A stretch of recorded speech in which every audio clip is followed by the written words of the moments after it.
நாம் பாரதத்தில் இருக்கும் முக்கியமான ராஜ்யத்திற்கு உடனே தகவல் அனுப்பியாக வேண்டும். எந்த ராஜ்யம் மனம், செல்வம் மற்றும் தேசபக்தி இவை நிறைந்த மற்ற ராஜ்யங்களுக்கு தகவல் அனுப்ப வேண்டும்.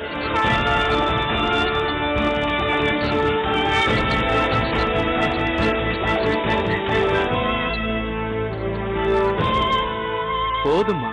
ஒரு தாய் தன் குழந்தைகளை மற்றவரின் திருஷ்டியிலிருந்து காப்பாற்றுகிறாள்.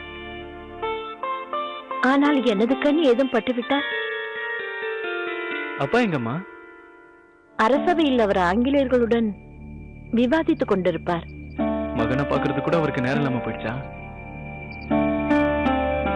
நிச்சயம் வந்திருப்பார்.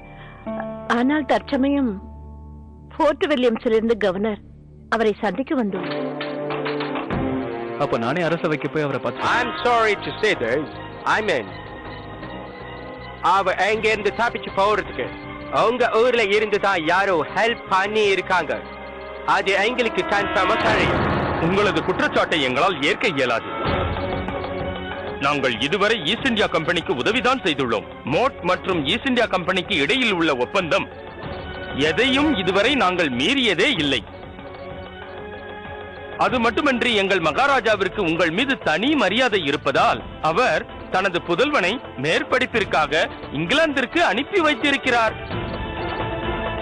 மோட் ராஜ்யத்தின் இளவரசர் அரசவைக்கு வந்து கொண்டிருக்கிறார்.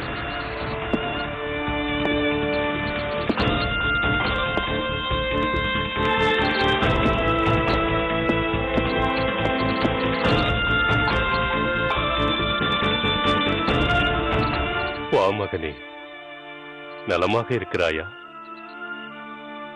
சரியான நேரத்திற்கு வந்து விட்டீர்கள் இளவரசே. இன்று நமது மோட் அரசவைக்கு ஈஸ்ட் இந்தியா கம்பெனியின் முக்கிய அதிகாரிகள் மட்டுமல்ல, அவர்களோடு கவர்னர் அவர்களும் வந்திருக்கிறார். It's very nice to meet you indeed. Pleasure you to meet Prince of Mort. இங்கிலாந்துல லா முடிச்சிட்டு நீங்க இன்னைக்கு தான் எங்க வரதா இவங்க சொன்னாங்க. Yes, of course. I have done my graduation from the London University. Oh, then young man, நிச்சயமா இந்த ரான் பக்குரா கேஸ்ல நீ எங்களுக்கு ஹெல்ப் பண்ணுவேன்னு நம்பிக்கை இருக்கு. இவங்கள மாதிரி ஆளுங்களால நம்ம சமூகத்துக்கு கலங்கம் ஏற்படும். இவங்களெல்லாம் நடுவீதியில வச்சு கல்லால் அடிக்கணும். இவர்களை தண்டிக்கும் அதிகாரத்தை உங்களுக்கு யார் கொடுத்தார்கள்? என்னை தாங்கள் மன்னிக்க வேண்டும் மகாராணியாரே. இந்த பெண் செய்த காரியத்தை எங்களால் மன்னிக்க முடியாது. நிறுத்துங்கள். முறிந்து கிடக்கும் செடியில் இருந்து ஒரு அழகான மலர் பூக்கிறது என்றால் அதை கிள்ளி எடுக்கும் அதிகாரம் நம்மில் எவருக்கும் இல்லை. ஆதலால் எனது தீர்ப்பு என்னவென்றால் இவர்கள் இருவருக்கும் திருமணம் நடக்க வேண்டும். அந்த நினைவுகள் தான் என்ன வாழ வச்சிட்டு இருக்கு. அந்த நினைவுகள் நிஜமாக்குறதுக்கு தான் நான் இந்தியாவுக்கே திரும்பினேன். இறைவா, என் கழுத்தில் இருந்த மாலை எங்கே?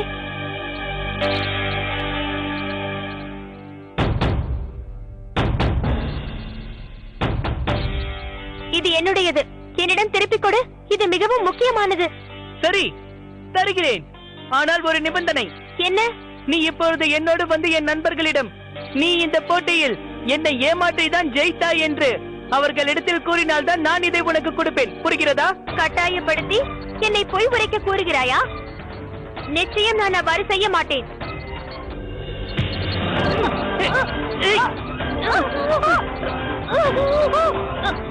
எனது முடியை விடு. வீரனை போல் சண்டை போட இவ்வாறு ஏமாற்றாதே. போட்டி என்று வந்துவிட்டால் எல்லாம் சரி. எல்லாம் சரியா? அப்படி என்றால் இந்த இளவரசே, என்ன காரியம் செய்து விட்டீர்கள்? இளவரசே, என் கையை விடுங்கள். மகாராணி அவர்களே, நீங்களே பாருங்கள். சிறு வயதில் நானும் இதை போலவே ஒருவனை கடித்தேன்.